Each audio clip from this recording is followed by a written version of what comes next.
আহা কি আনন্দ আকাশে বাতাসে, শাখে শাখে পাখি ডাকে, কত শোভা চারিপাশে। বাংলার নবজাগরণে ঠাকুর পরিবারের পর আর যে পরিবারের ভূমিকা সর্বাধিক উল্লেখযোগ্য তা হল রায়চৌধুরী পরিবার। উপেন্দ্র কিশোর রায়চৌধুরী। ছোটবেলায় তাঁর নাম ছিল কামদা রঞ্জন রায়। ময়মনসিংহের কিশোরগঞ্জের জমিদার হরিকিশোর রায়চৌধুরী তাঁকে দত্তক নেন এবং নামকরণ করেন উপেন্দ্র কিশোর। তখন তার বয়স মাত্র 5। সাহিত্য, সংস্কৃতি, সঙ্গীত, চিত্রকলা, খেলাধুলা, এমনকি বিজ্ঞান চর্চাতেও তিনি বাঙালির ইতিহাসে এক অগ্রগণ্য নাম। ছোটদের রামায়ণ মহাভারত রচনা ছাড়াও টুনটুনির বই এবং গুপি গাইন বাঘা বাইন তাঁর জীবনের এক স্মরণীয় কীর্তি। প্রথম বিশ্বযুদ্ধে ভয়াবহতার প্রতি আতঙ্কিত হয়ে এক যুদ্ধ বিরুদ্ধ রচনা গুপি গাইন বাঘা বাইন। আজ আর কাল এই দুদিন, পরশু সৈন্য রওনা দেব। যা করণের এর মধ্যে করতে হয়, বুঝেছো? জানি জানি। বুঝেছো বাগাদা? আমাদের খবরে না সব রাজকন্যা টাজকন্যা নেই। ওই বর পেয়ে যা পাওয়া সেই পাওয়া।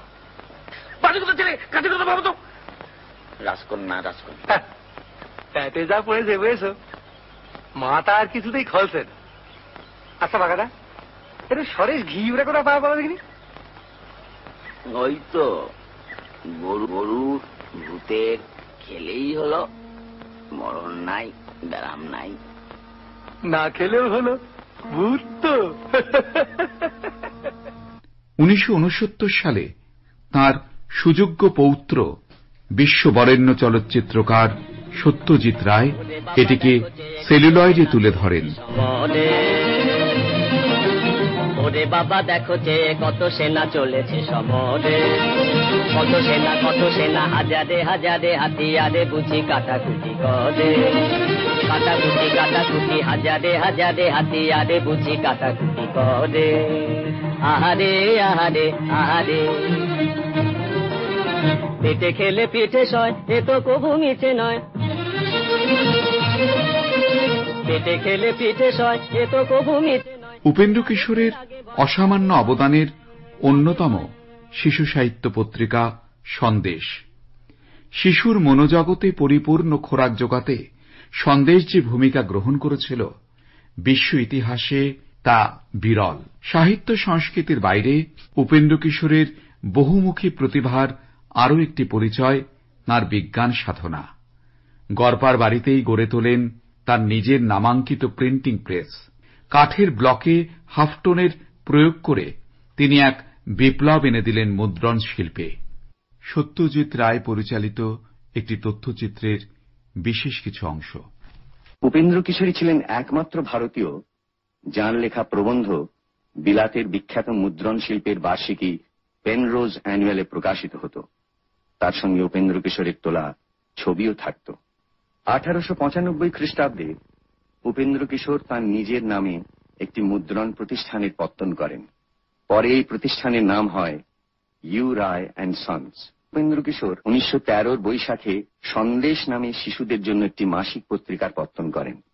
1914 সালে উপেন্দ্র কিশোর সুকিয়া স্ট্রিট থেকে 100 নম্বর গড়পার রোডে সপরিবারে তার নিজের বাড়িতে উঠে আসেন। এই বাড়ির সামনের অংশে ছিল মুদ্রণ কার্যের যাবতীয় ব্যবস্থা, আর পিছনের দক্ষিণ অংশে ছিল বসত বাটি।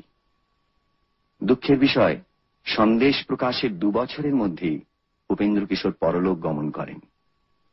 কিন্তু এই 2 বছরে তিনি সন্দেশকে ছবি, গল্পে ও প্রবন্ধে ভরপুর করে রেখেছিলেন।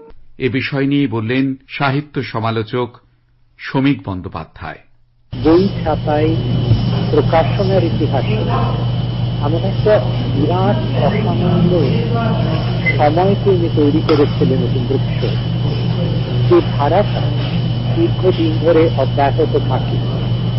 তাই কোথাও শুধুমাত্র ছোটদের লেখা সহজ করে লেখাটাই শেষ নয়, লেখাটা যাতে সত্যি রূপ পরিগ্রহ করে বিক্রমের মধ্যে দিয়ে এবং তারপরে সেটা থেকে প্রকাশিত হয়ে মানুষের কাছে পৌঁছয়, এইটা খুব একটা বড় দায়িত্ব এবং একটা অব্যাহত একটা প্রক্রিয়া। সেইটার সূচনা এইভাবে বাংলা সংস্কৃতি ক্ষেত্রে বোধ হয় আর কেউ করেন। 1915 সালের আজকের দিনেই তিনি প্রয়াত হন। দেখো রাজা কাঁদে রাজা, আহা রাজা বেচারা রাজার ভারী দুঃখ। বাহ, বড় ভালো লিখেছো তো গানখানা।